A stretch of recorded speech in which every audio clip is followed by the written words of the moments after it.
Hola, ¿qué tal? Hoy vamos a estudiar las curvas cónicas. Todo lo que sabemos de curvas cónicas, o al menos sus inicios y el nombre que reciben las mismas, se lo debemos a un astrónomo y matemático griego llamado Apolonio, que nació ya sobre el 262 a.C. y falleció sobre el 192 en Alejandría. Por lo tanto, los estudios, como podéis comprobar, son bastante antiguos, ¿eh? Pero es a este señor al que le debemos el gran avance que se dio en este aspecto. ¿Cuáles son los elementos de un cono? En un cono podemos encontrar lo que sería el eje, que sería también, podríamos denominar, altura. Tenemos otra recta que pasa de cualquier punto de ese eje, esa recta inclinada con una inclinación cualquiera, que se llama generatriz, y esta recta generatriz también en el movimiento a través del eje va a generar una circunferencia, ¿eh? Este perímetro de esa circunferencia es lo que sería la directriz. De forma que si este es el centro de esa circunferencia, este es el perímetro de la circunferencia directriz y gira el eje sobre sí mismo, esta recta generatriz es la que en su movimiento va a generar el cono.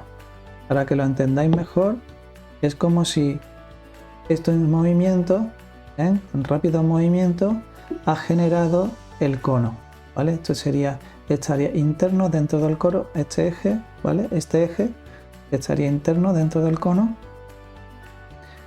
Ahí lo tenemos. Y en su movimiento ha generado la generatriz ha generado todo este volumen del cono, ¿de acuerdo?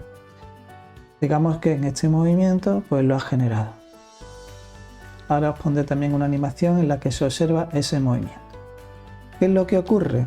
Que si nosotros tenemos un cono, dependiéndole del ángulo de inclinación con el que yo le haga una sección a ese cono, si el ángulo es este, podemos tener una curva cónica u otra. Y eso también en relación, si nosotros a esto le ponemos su eje o altura,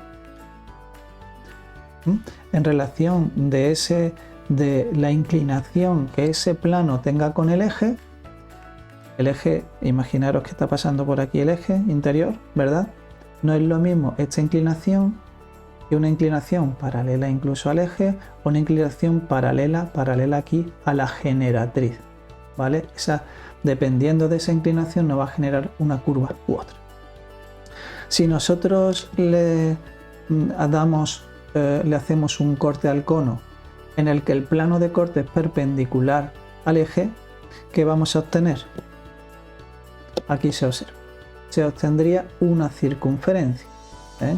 Digamos que si yo aquí dibujo la curva que se ha generado, sería una circunferencia, ¿de acuerdo? Sin embargo, si yo al cono le hago, teniendo aquí este eje, dibujado aquí este eje, ¿vale? Que iría por dentro, como antes hemos dicho, por aquí, ¿vale? Pero para que sea mejor lo vamos a poner así. Y ahora a ese eje, con respecto a ese eje, le damos un corte en este sentido, ¿vale? Observamos que este ángulo que aparece aquí, este ángulo, es mucho mayor que el ángulo propio que tenemos aquí, que tiene el eje con respecto a la generatriz, ¿vale? Este ángulo que hay aquí, que podríamos denominarlo alfa, ¿vale? Es mucho más pequeño que este ángulo de aquí, que es mayor. Para que lo entendáis sería algo así.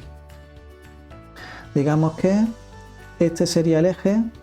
Aquí tenemos dos conos que están invertidos y se tocan por el vértice, y este es el corte que nosotros hemos realizado.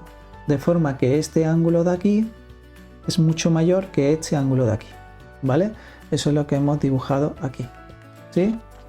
Si ahora yo a esto le hago su corte, observaremos que la forma que se ha ahora creado es una elipse, ¿de acuerdo? Al cortarlo me ha generado una elipse, ¿vale? Si ahora nosotros, en lugar de hacer un corte de ese tipo, ¿vale? Generamos ahora otro tipo de ángulo, es decir, pues por ejemplo, intentamos que sea un plano paralelo a la generatriz, paralelo a este, por aquí, ¿vale? Y ahora generamos aquí un corte, así. ¿Qué es lo que nos ha generado? Nos ha generado una parábola, ¿vale? Esta forma que se ha generado aquí, que también la tenemos aquí, es una parábola, como podéis comprobar, ¿vale? Esto es una parábola, siendo este su eje, ¿vale? Y sería de una rama. Y como estáis viendo ahora, digamos que si cogemos de nuevo este dibujo, podemos observar cómo este ángulo que antes habíamos dicho que es alfa, que es el que produce el plano cuchilla con el eje, es exactamente igual que este plano de aquí, el de la generatriz con el eje, ¿vale? Alfa y beta son exactamente iguales. Cuando eso se produce, decimos que se ha creado una parábola, ¿vale? En su sección. Repito, este ángulo de aquí, de la generatriz con el eje, ese mismo ese ángulo que el del plano, el corte, claro, porque son paralelos. Por lo tanto, estos son ángulos serán iguales, ¿vale? ¿Y qué ocurre si nosotros tenemos un cono y luego le ponemos otro exactamente igual, pero invertido, y que se tocan por el vértice? Pues al hacerle ese corte por aquí, que iría también por aquí, se generan dos ramas. Lo vamos a ver ahora. Vamos a hacer el corte por aquí, como hemos dibujado. Aquí lo tenemos. Y el otro corte que viene por aquí, como antes hemos dibujado. Pues lo que se produce son como dos ramas, ¿vale? Son dos curvas, una curva aquí y otra curva aquí, que generan una hipérbola. Sabemos que la hipérbola tiene dos ramas. La hipérbola es una curva abierta con dos ramas, una aquí y otra aquí, ¿vale? ¿Qué es lo que se ha generado? Pues se ha generado esto que vemos aquí. Este sería el plano cuchilla y ahora el ángulo de la generatriz que se llamaba alfa, que es esta generatriz con el eje, en relación con el ángulo del plano con el eje, que es beta, resulta que alfa es mayor que beta.